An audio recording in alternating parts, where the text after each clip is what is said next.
Femme Forte is sponsored by Girls March. Imagine walking into a drumline or front ensemble audition and only seeing other girls there. It may be tough to picture. Girls March offers seminars for young women in the marching arts because this rarely, if ever, happens. As a female percussionist myself, this is something I wish I had growing up. Girls March is offering a camp this upcoming summer. Register now at girlsmarch.org. The people that you meet along the way have everything to do with everything later on, in some way or another. Welcome to Femme Forte, a podcast where we celebrate women in music and performing arts. I'm your host, Amanda DeVries. Hello, Femme Forte fam, and welcome back to another episode. It's so great to have you. This episode is so important to me because this was my first ever live taping of the show, and what a special moment to have it be at the Girls March camp in Texas. This episode means so much to me. I was so fortunate to sit down and talk to my heroes, Teel, Sandi Rennick, and Adrian Bond. These amazing women have dominated the percussion world in various ways through drum corps experience, world tour performance opportunities, artist endorsements, and so much more. This episode is for women in percussion, drum corps fans, and those looking to pursue a career in music and pageantry arts. So without further ado, let's get into it.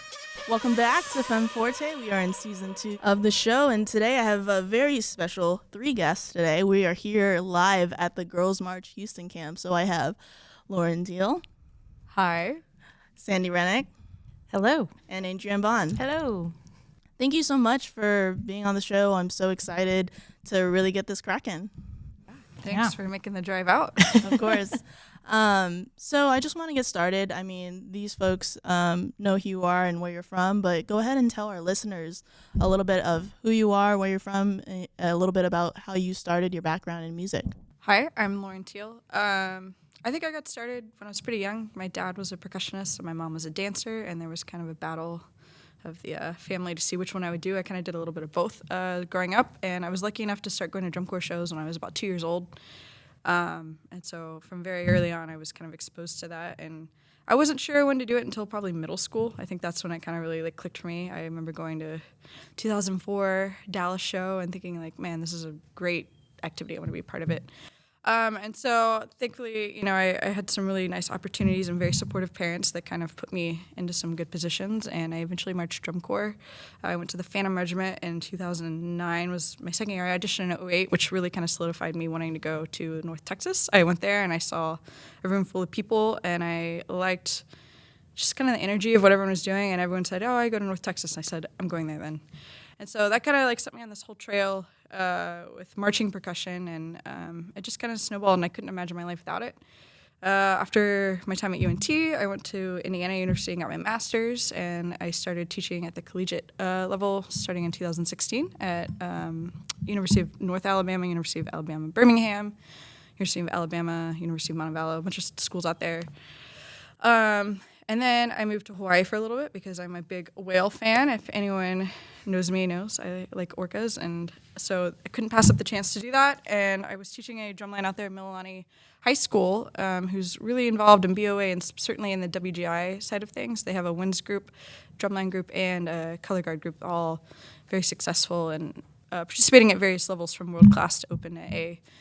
And then finally, as we all experienced in 2020, things kind of shifted, and I was lucky enough to get an opportunity to come back home to Texas. I'm from Texas, and actually work with Miss Sandi Rennick here at Texas A&M Commerce and Dr. Brian Zader's studio, and I've been there since in various roles. I was the adjunct professor of percussion, I guess, and recently, as of this year, I've been promoted to the assistant director of percussion and director of marching percussion.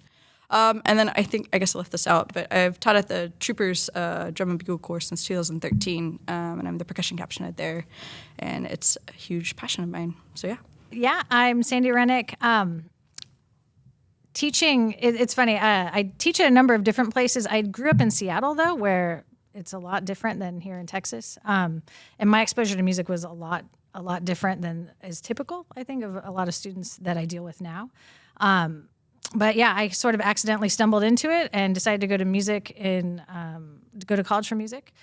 And I attended Central Washington University for a couple of years, and then my parents had moved to Texas. So I took a tour of University of North Texas when I was visiting for Christmas, and then ended up auditioning that next February and transferred after that. And then I have not left. I never really thought I would still be there 30 years later, but I am, and I love it. Currently, I'm an adjunct professor of percussion at UNT and also at Texas A&M University Commerce, where I work with Lauren. And I also am one of the percussion arrangers for the Santa Clara Vanguard and the Troopers Drum and Bugle Corps. I think that's been about 10 years now that we've been doing that. And yeah, I've just sort of tried to maintain a little bit of teaching and playing outside of the marching arts, but they all sort of cross over, and there's not any real clear divisions anymore between different facets of what we do as percussionists, and that's really great, actually. That's all I have. Well, hi, I'm Adrian. I actually grew up in the Plano, Texas area. I'm still there. I went to Plano East, and I was very fortunate to be in a very strong cluster of band programs, essentially. And I also had very supportive parents that were just like, yeah, if you want to do it, great. So I was in lessons, and I was fortunate to have people that really believed in me and really pushed me to be better. And then that's kind of how I got introduced to Drum and Bugle Corps in freshman year. And I got obsessed with that, and they really helped me get better. And I ended up marching the summer before my senior year of high school. So I started doing that. I marched 5 years, 2 at Spirit and 3 at Boston. And my instructors there at Boston as well, Omar Carmenadas, really made drumming click for me, and it made me really excited. And actually, just by doing drum corps, I was in college at North Texas. Luckily, I didn't know that they have an amazing art program as well, but I've always done art. And I was doing a little bit of both, music and art. And I actually switched to graphic design, but I was able to continue doing music and marching drum corps. And after I graduated, I got a call from Omar saying, hey, someone wants to hire you to go to Japan for a show. Are you interested? I was like, absolutely.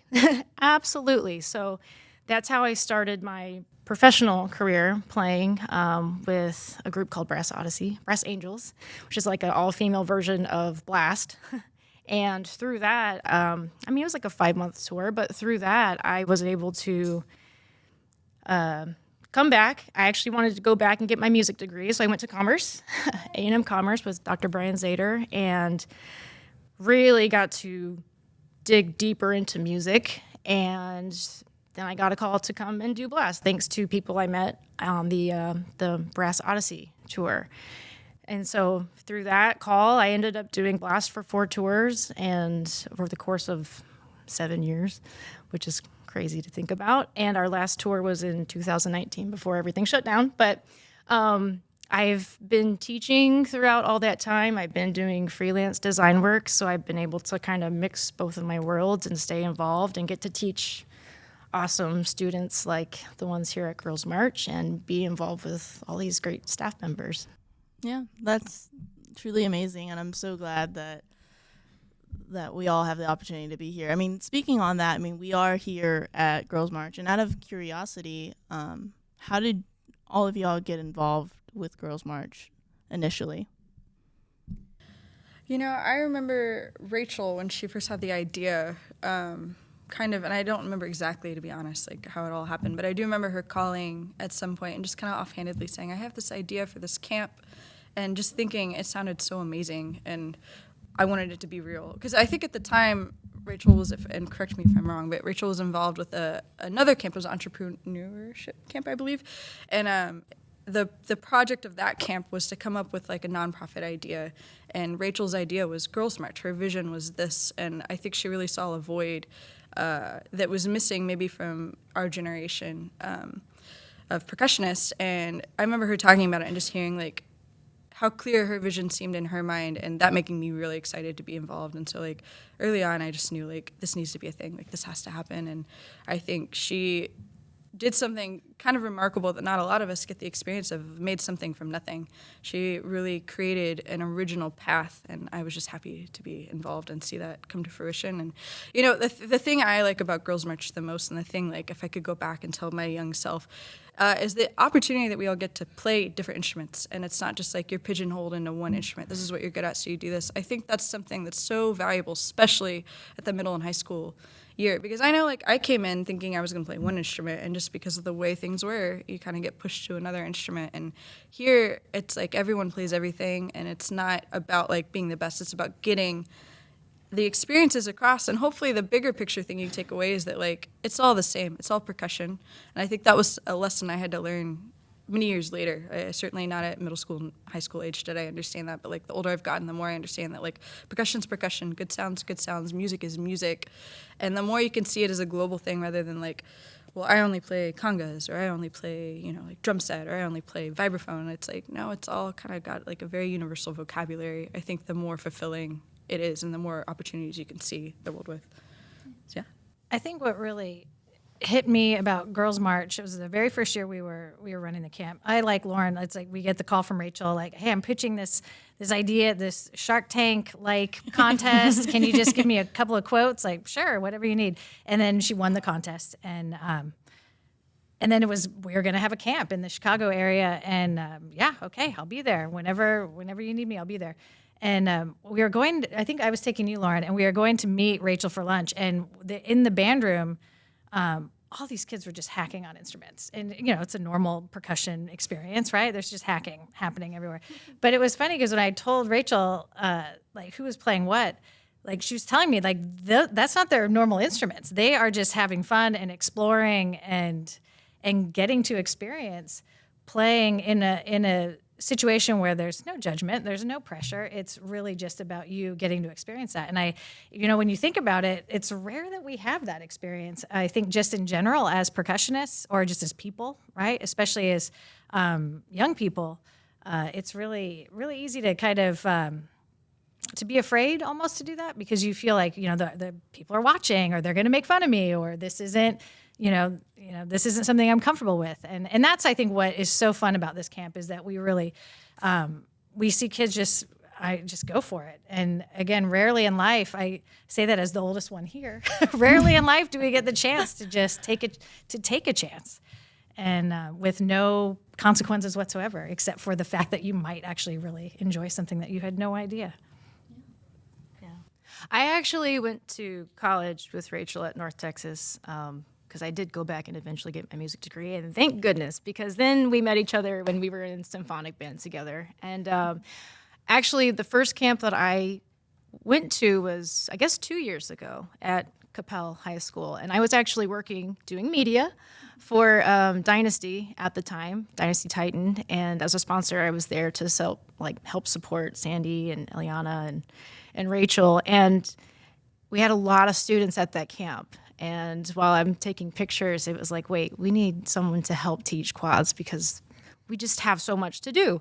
And that's actually how I started with the camp. First, it was just from the media side, and then it was like, wait, this is awesome. And then thank goodness, thank you for, again, asking me the second year to come back to actually teach for the quads and also still support with Dynasty. But yeah, that's how I got started with Girls March. One of the things that I think is super special about this, and I mentioned it a little bit previously, is that this is an absolute dream. I mean, for me, like I said, Girls March is something that I looked up to when I was in high school and something that I've always wanted to do. And on top of that, it's a dream to be here with you all. Like just imagining younger me, you all are people that, to be honest, I Facebook stalked a long time ago. I mean, Adrian and I go way back. Last year, you're like, oh my gosh, you sent me an Instagram DM 5 years ago. I'm so bad at messages. I'm sorry. but it's true. It's true. I think my initial reason for reaching out to you is because I think I wanted to go to UNT initially, and I wanted to study music, and I was like, I need a network. I need to like figure out like, is this the right for me? Like, I want to hear someone else's experience. And on top of that, like I used to march. I don't know if you know this, but I used to march quads in the summer. I don't think I did know that. Yes. And so, you know, I mean, as we all know, like quad, you know, women, like, you know, that march quads, like it's very rare. And I can only name a handful that I know. And so after, you know, searching up you and finding out who you are, like that was something like I aspired to. Like I wanted to march quads like for drum corps. Unfortunately, I couldn't due to some things that happened in their summer that I just didn't have time for. But like that was like a dream for me. And like Sandi Rennick, like that's a name I've heard like from my percussion director like when I was younger, and just being able to be in the same room as you is like super heartfelt, and it's just a dream come true, and it's just too amazing. And like you, like I saw you at drum corps this summer, and I was like, oh my gosh, that's a percussion caption heifer troopers, like oh my god, like you're like fangirling in the background, and just being able for y'all to come on the show, like I myself, and what I feel like a lot of listeners and viewers this advice would help. Like I just have so many questions, like, and I just want to like deep dive in. So like, I mean, let's just start with like your involvement in like the drum corps community. Like how what was that audition process like for y'all, and how has it evolved into like your involvement with it now? I did teach after drum corps ended with a little bit, but just my audition process to get in was, again, my instructors at high school, John Brennan, he aged out 95 Cavaliers, so like I had the quad mecca of knowledge at my fingertips there, and drumming with him, and he really helped me find a home that was similar to like the technique I was using, and he really helped mentor and guide me in that way. So I wasn't just picking out of the air there, which was very helpful. And then when I got there, it, for me in general, I mean, I played snare my first year, and the first time I put quads on, I think I was about 5'2" and 100 pounds maybe, and it was like I had to fight every single day in rehearsal starting from sophomore year of high school. And then when I went to drum corps, it was just that times 100. A lot of it, for at least like the quad aspect of it. There are a lot of people there that didn't think I deserved it because I didn't fit in, or they just didn't think I could hang because I wasn't the best drummer, to be honest. I really wasn't. And that's something for everyone here that I try to tell. It's, you don't have to be the best drummer in the room, but you have to show that you're willing to fight and you're willing to improve and adapt and just do your best. And that's, I feel like, how my audition process was. That there was a lot of involvement of just, you know, of course, learning the exercises, but a lot of it was just putting in the work at home and showing up and fighting through whatever physical aspect of what we were doing to just do my best. And honestly, that's just how I had to do it. Is like every single day, any group I was with, that's how I had to pretty much play, audition, function, and hope that that was what they were looking for. And like I said, fortunately, I was guided to the right places where I had a lot of support, and that's how I was able to make it. Yeah, I know that feeling all too well. I mean, there was actually a Facebook memory that came up not that long ago. I used to like bring like the tenors home with me, and like in order to build that strength would like go on walks. So there was a screenshot of like a 1.9 mile walk, and like it was like, I don't remember, like 6 or 7 years ago, and you just see my post, like my post saying like, oh my gosh, I'm so excited, like I did it. Like, yeah. Because like we were doing like the Fiesta Flambeau parade, and that's like a 4 mile like parade, and so so in order to build like the strength to do parades, especially like on quads, I remember like the work that it took for that. So me in the backyard doing little baby steps, forward, back rip. It's like, just hold the drums, just hold the drums. A lot. Yeah. So I went to Coppell High School in DFW, and luckily there was a pretty strong culture of people being involved or being interested in drum corps. Like I said, in middle school there was kind of a crew of us. We'd all go to the DCI Dallas show. We'd go to San Antonio every year. That was like a big thing. And so I remember around 2007, we'd gone down to the San Antonio show, and I remember will be honest, I was a big Vanguard Blue Devils fan and Cavaliers fan kind of in the 2000s. And I remember that '07 year, there was a snare drummer, and he was like, we got to go check out the Phantom Regiment. Like, that's where it's at. And I was like, Phantom Regiment? Okay, let's go see. And so we go to this lot, and it was like one of the most incredible things I had seen as like a 16-year-old student, just like in awe of like, this is amazing, this is incredible. The front ensemble, if you haven't seen that show, you should go check it out. It opens with this like huge front ensemble moment, and I just remember being like, this is the group, this is where I want to be. And so that kind of, there was like a crew of us that actually ended up being like, we're gonna go on audition. And it actually took, even though I said I had very supportive parents, I think when I was 16, 17, they were not totally open to the idea of me going on a plane and flying by myself to Chicago. So there were many dinners where I would get out the whiteboard and make the pros cons list. And of course, in the cons list, it would be like, I get really good at percussion, so you won't see me very much. Like, it was all like reverse psycho. I thought I was so clever. I was like, no, there's no cons. But after, I like to say I was just very persistent. I think it's hard for me to accept no. And so I just kept wearing them down a little bit, and thankfully, I think I annoyed them until they said, okay, fine, you can go to the camp. And actually, I can't remember if I've even told you this or not, but I had much like Adrian, I had a private lesson teacher that was involved in DCI. He had marched Cavaliers and Phantom Regiment, my colleges. And he had told me in one of my private lessons, well, if you're going to come audition for Phantom Regiment, I can get you a lesson with Sandi Rennick. And I remember being like, what? What do you mean? Like, you know her? And it's funny, I look back now and it's like, I consider you one of my biggest mentors and friends, but at that point it was just like, I don't know if I'm ready to play for her or not. But I eventually got my parents to buy in and let me go, thankfully. I had a group of friends with me. I think that was what there was a group of us from Coppell. They're like, we're all going to go. And funny enough, two of us didn't make it that year, but we did make it the next year.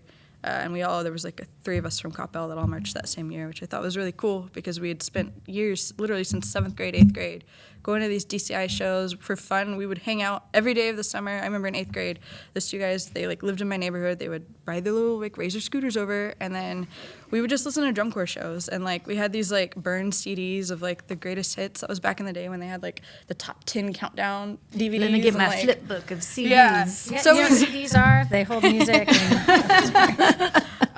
And so that's like how we hung out. It was like we would just try and transcribe, and like I had a marimba in my house, and like one of them was a snare, one was a quad, so we would try and like transcribe the parts and like put it together for fun. But yeah, so '08 was the first year I auditioned. I was 16, turning into 17, and I went to that camp thinking, there's no way I'm in high school, like I'm gonna get cut. I'm just going to check it out and see. And I didn't get cut that first camp, and it was one of the most incredible things. Like I got there, and I actually left feeling like, wow, like I can hold my own, like with these like college music majors and these people that I've seen like in lots, and it was just like a really interesting thing. And again, like that being there and seeing the other members and like how it's like how many of you like feel like high school's like a little tough? I know like high school's very up and down. It's a very interesting time in life. There are some real good parts, and there's some parts you're like, I just need to take a nap for the next 2 days. But going to drum corps, that was the first time I felt like I was in a room full of people that like thought the way I thought, and they like wanted the same thing, and it's really powerful. It's kind of probably what most of you feel here, where it's like everyone kind of wants the similar thing out of this experience, and I think that was really powerful for me seeing that. And again, it totally convinced me like, yeah, I'm going to UNT. I had like a full ride at another school, and I was like, no, UNT has to be that because of just that experience there. And I ended up going to UNT, and that was the last year they did the A-line competitively at PASIC. And at that point, that was like the most spectacular group I'd ever been in, and I knew I was hooked at that point. It was just like, this is unbelievable, like the level of clarity and musicianship that was demonstrated, and also in not that much time. Like we put that together in 2 months.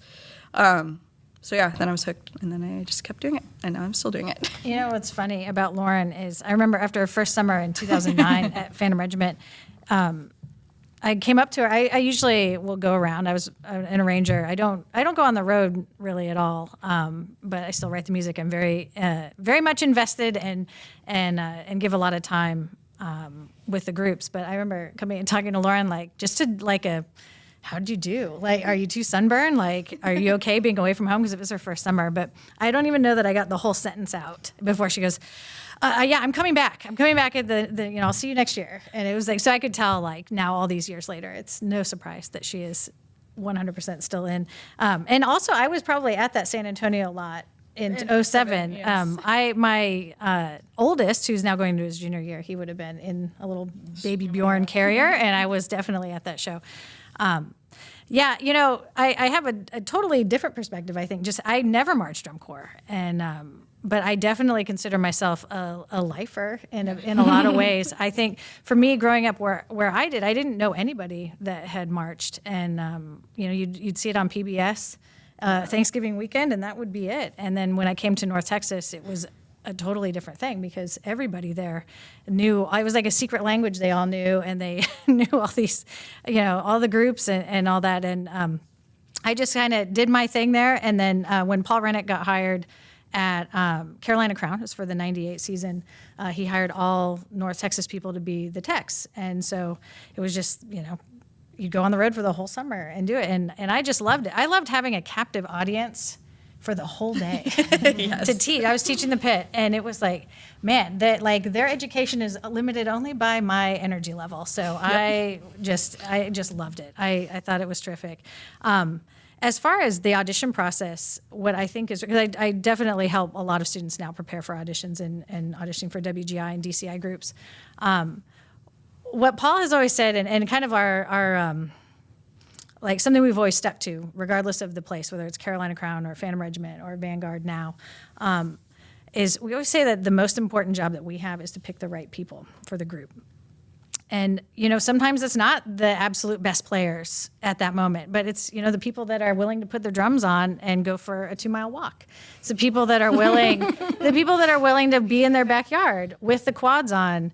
And, the people that are, riding their scooters around the neighborhood and, it really, but ultimately I care about this a lot. I put in so much time. We start talking about the next year's show in August of the current year, and we want to fill the group with people who care about it as much as we do. And, because a lot of the other stuff, if you can't, I can't play my laterals super fast, or, I don't know how to play that rudiment really fast. Like, that stuff we can teach you. Like, there's an education part to the whole thing, right? And so you can't talk yourself out of it before you've even stepped in the room. And I think that's probably true for a lot of things, but certainly for auditioning in a DCI way. Like, again, you might all of a sudden find yourself in a community of like-minded people. Like, what a really cool consequence to taking a chance. So. Yeah, no, that's truly amazing, and I love that you said that, like, because there's a lot of people that I know who audition that think that they have to be like the best player and like have to have the best chops to be in, but like really it comes down to who's willing to learn, who's willing to put in the hard work, and yeah, I think that's truly well information and advice to hear. And now a word from our sponsors. Femme Forte is sponsored by Ultimate Drillbook. UDB app modernizes marching band. Spend less time, have more fun, and achieve at a higher level. Just upload your drill from Pyware into the UDB app, and everyone in your band gets animations with your show music, precise pathways, synced music, notes, props, and so much more. It's just easier. Head to ultimatedrillbook.com and use code FemmeForte when you order to get 20% off UDB app Pro. Femme Forte is sponsored by Beam Music. Are you tired of making copies and printing your music? Beam is the app that will make you actually like distributing music. Organize with collections, create set lists, keep track of time, and share powerful annotations on your sheet music. You know that feeling when you call up a stand tune and everyone frantically looks for the music? Those days are over. Activate live mode to automatically connect everyone in the ensemble to your device. When you select a piece of music, everyone's individual parts for that song are instantly displayed on their personal device, all without the need for internet. Head to udb.live/beam to have your entire music library everywhere. Beam, it's the sheet.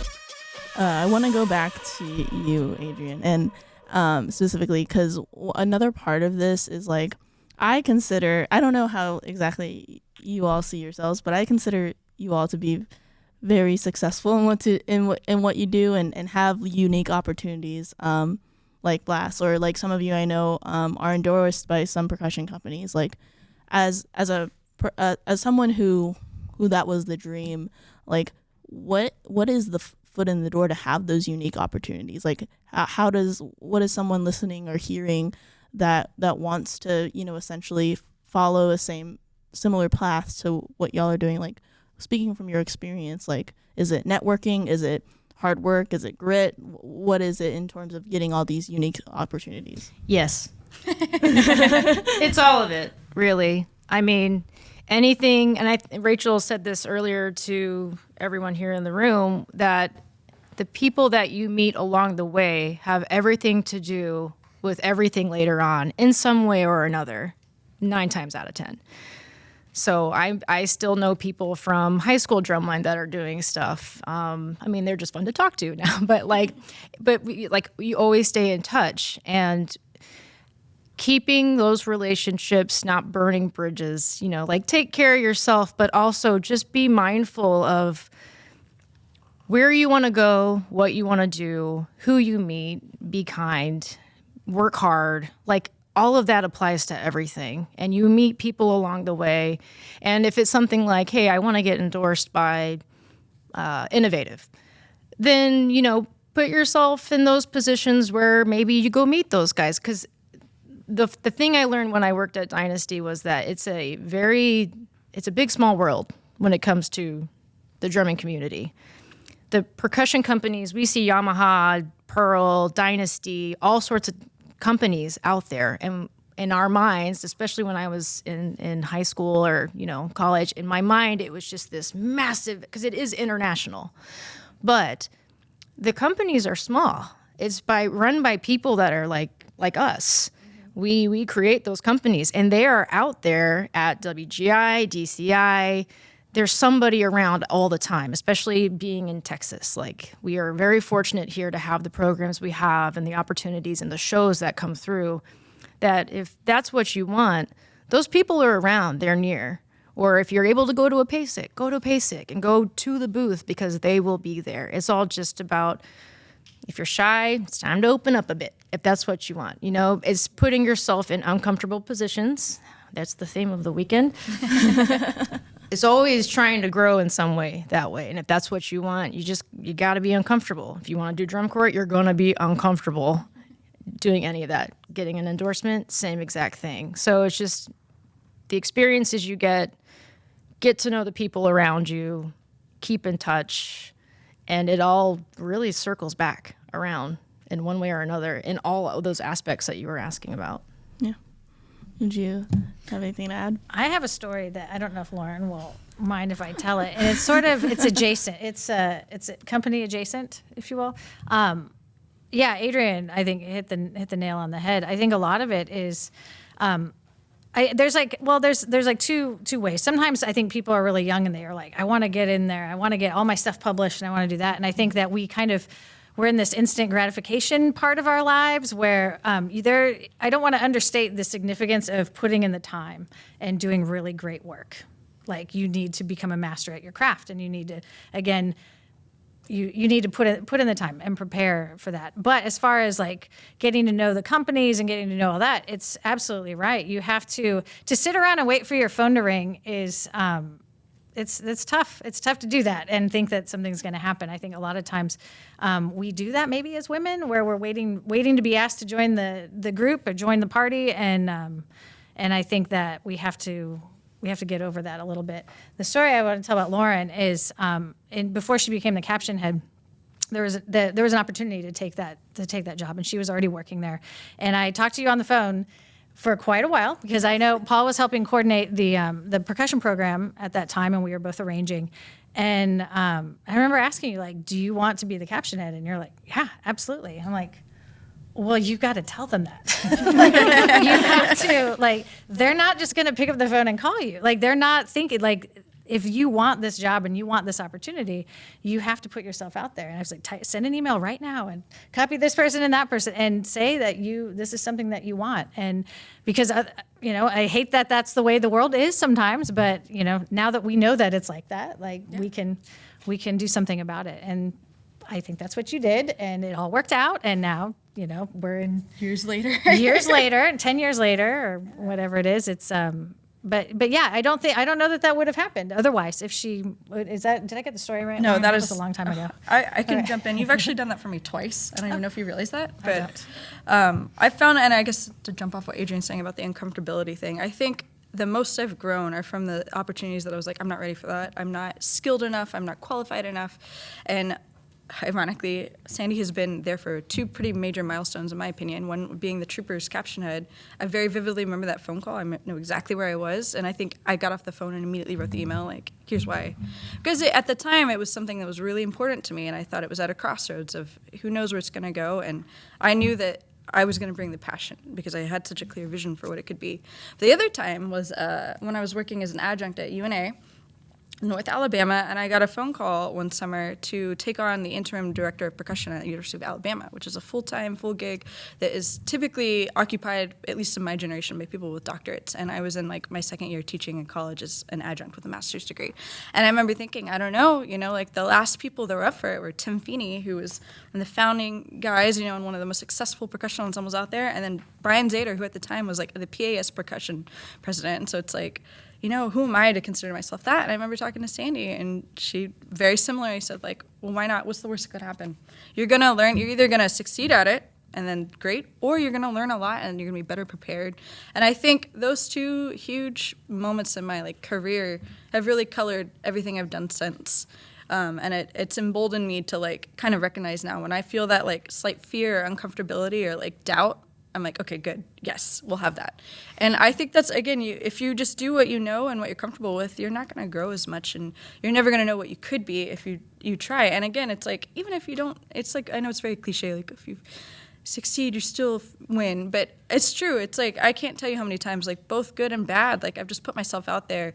And that's to talk to Adrian. It's like, you meet so many more people, and get many more perspectives. Some of my clearest lessons as a teacher, I didn't get an ed degree, I got performance, were learned from doing things, quote unquote, maybe the incorrect way, and just getting that instant feedback.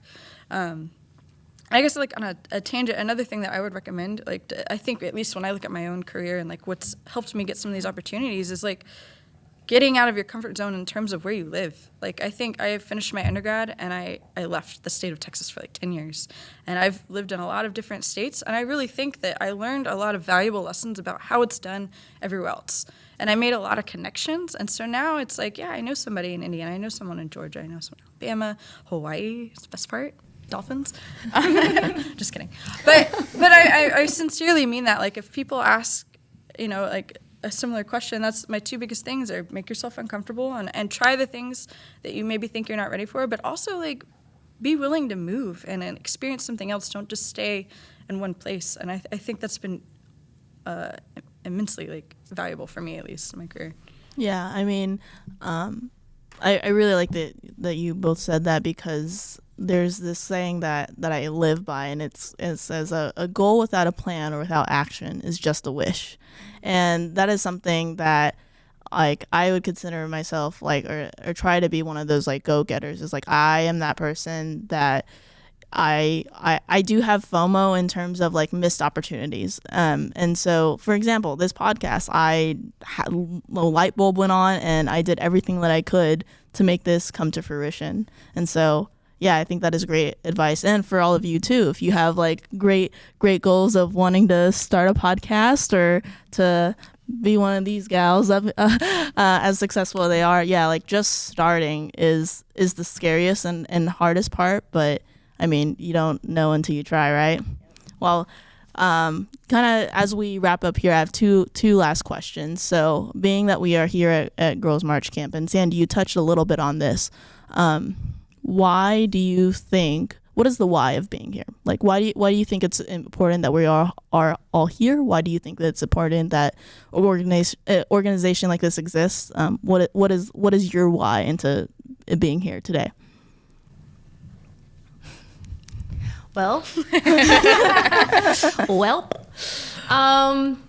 I think the biggest why, at least in my mind, is that this never existed when I was going through school. I was typically the only female in the line. We did have some, I will say, when I was at Plano East, we did have a couple other girls in the drum line, but when I got outside of high school, they were really good friends. I love you guys, wherever you are out there in the world.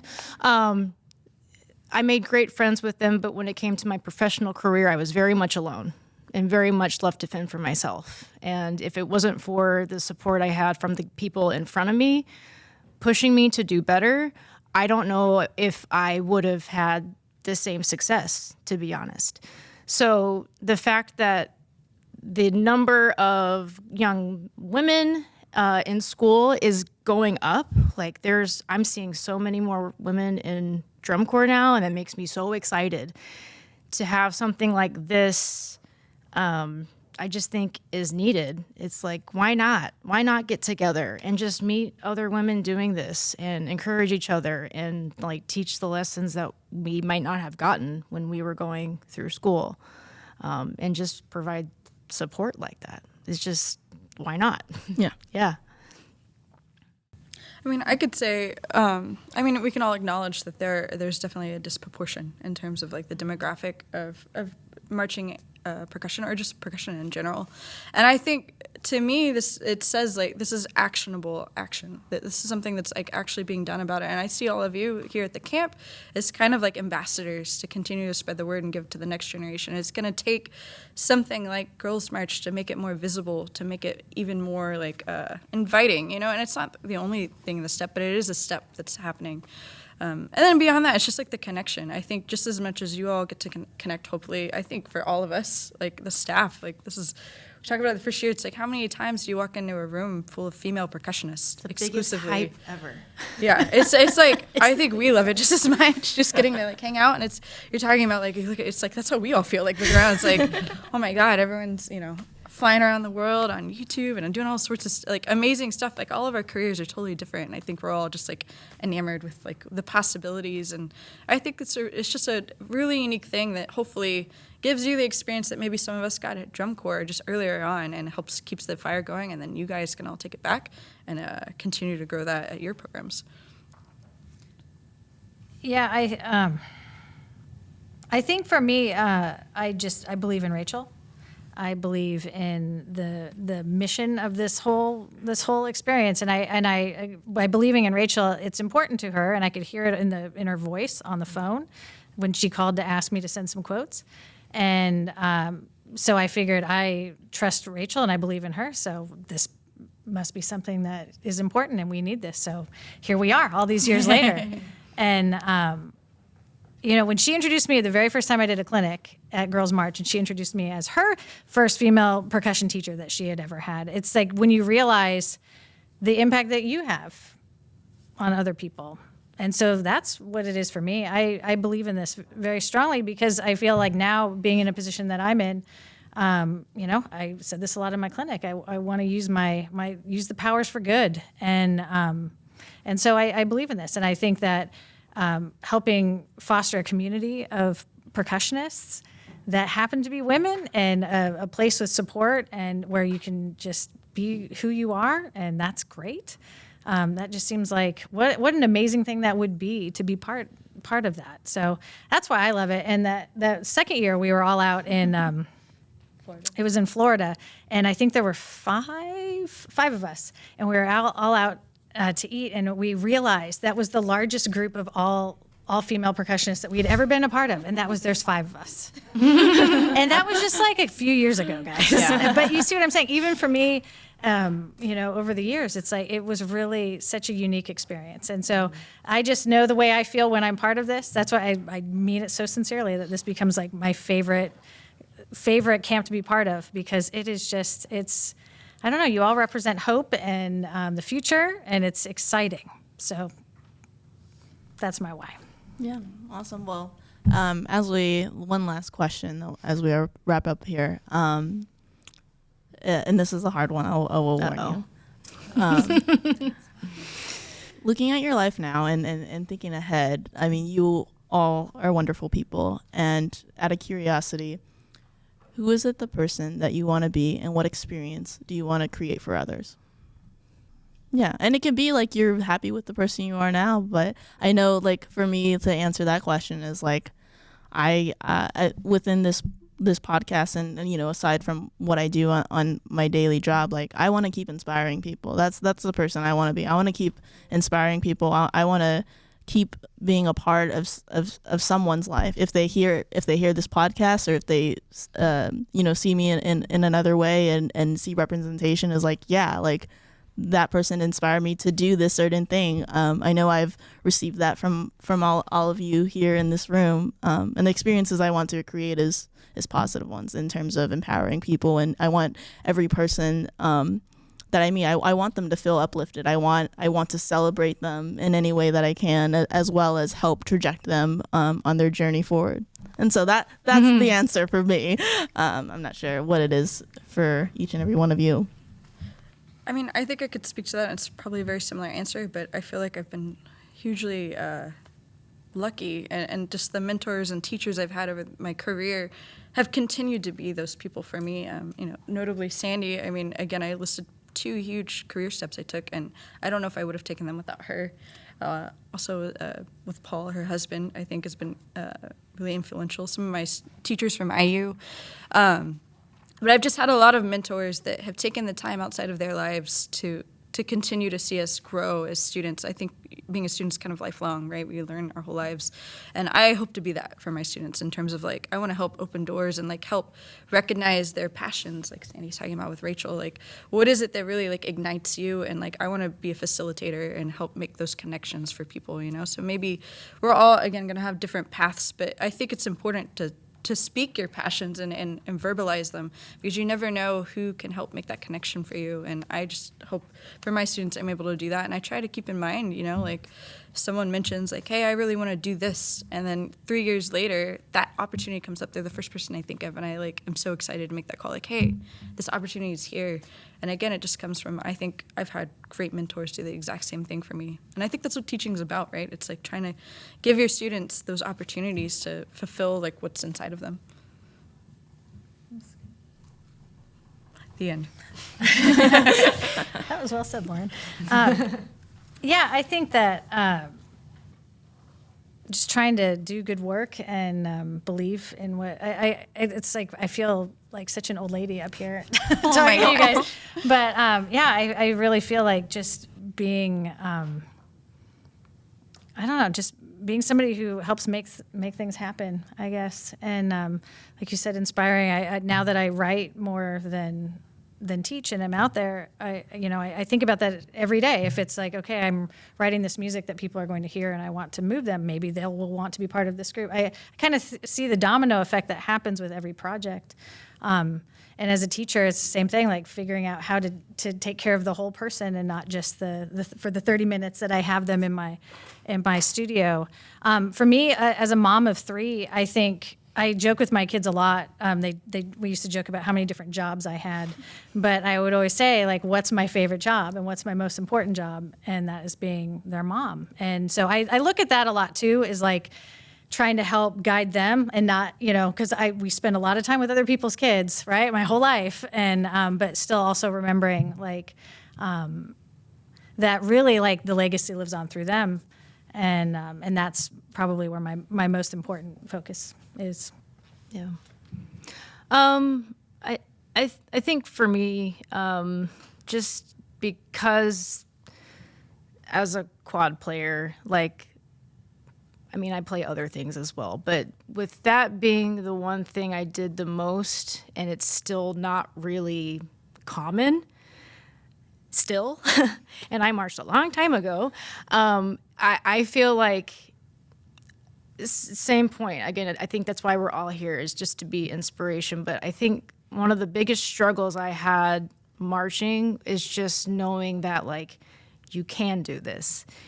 If you want to play quads, it takes a lot of work. Or if you want to play XYZ, whatever it is, that is possible. And just to keep showing people that no matter how hard it is, because it is hard, it's never going to be easy. It takes a lot of work. It takes a lot of physical pain to do some of the things that are going on in the field these days.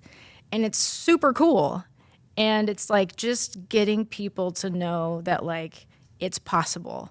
And that I started out here. I was a 5'2", 100-pound something with my calves shaking, with my drums down. But then I ended up marching drum corps like 3 years later. Like, there's so much that we're all capable of. And I hope that I can help inspire people to show them like it's possible. It's not common, but it is possible. And I think that that's just important to see, is just to know that that is something that you can do. Anything that you want to do is possible. Yeah, absolutely. Well, thank you so much for being on the show. Where can our listeners and viewers find you? Social media, website? You want to throw that out? I have a storm chasing YouTube. Everyone check it out. I have an Instagram and I have no idea what it is. I don't even know what you say. I'll put it in the show notes. Thank you. My Instagram handle is @Adrian Ray. You can also follow my corgi, who's also tagged in there in my knitting accounts and things. So I am there being a crazy dog knitting plant lady. Awesome. Who plays quads occasionally. Thank you once again. All right, thank you. Thanks for listening to Femme Forte. Femme Forte is produced and hosted by me, Amanda DeFries. Music is by Humans Win. To learn more about our guests, sponsors, and get more resources, go to femfortepodcast.com and follow us on social media @FemmeFortePodcast.